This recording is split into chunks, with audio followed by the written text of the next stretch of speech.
Wizara ya Mambo ya Nje nchini Tanzania imebuka na kuzungumza ikiwa ni masaa machache tangu ambapo kamati ya bunge ipige kura kwa ajili ya kuweza kuiondolea misaada serikali ya Tanzania pamoja na ufadhili wa miradi mbalimbali.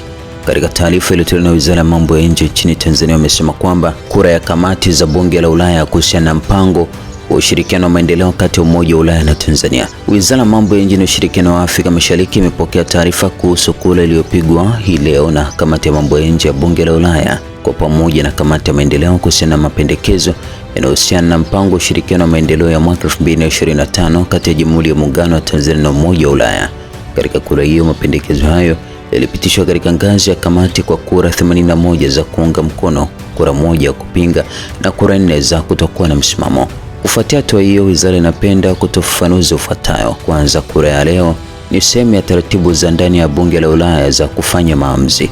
Katika hatua hii ni kamati ya mambo ya nje na kamati ya maendeleo pekee zilizojadili na kupiga kura mapendekezo yanayohusu Tanzania. Pili, mchakato huu bado hujakamilika.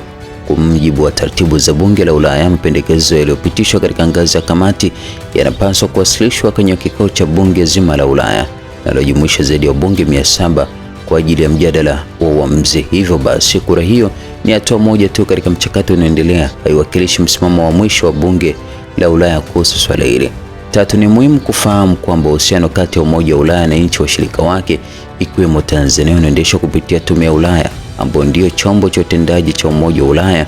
Kamati iliyo katika mifumo mingi ya kibunge, mapendekezo yanayopitishwa na kamati za kibunge au bunge lenyewe huwasilishwa kwa taasisi husika za kiutendaji kwa ajili ya kuzingatiwa na kufanyiwa kazi kwa mujibu wa taratibu zilizowekwa. Kwa muktadha huo, mapendekezo yaliyopitishwa na kamati za bunge hayapaswi kutafsiriwa kuwa ni uamuzi wa moja kwa moja unaobainisha mustakabali wa mahusiano kati ya Tanzania na Umoja wa Ulaya.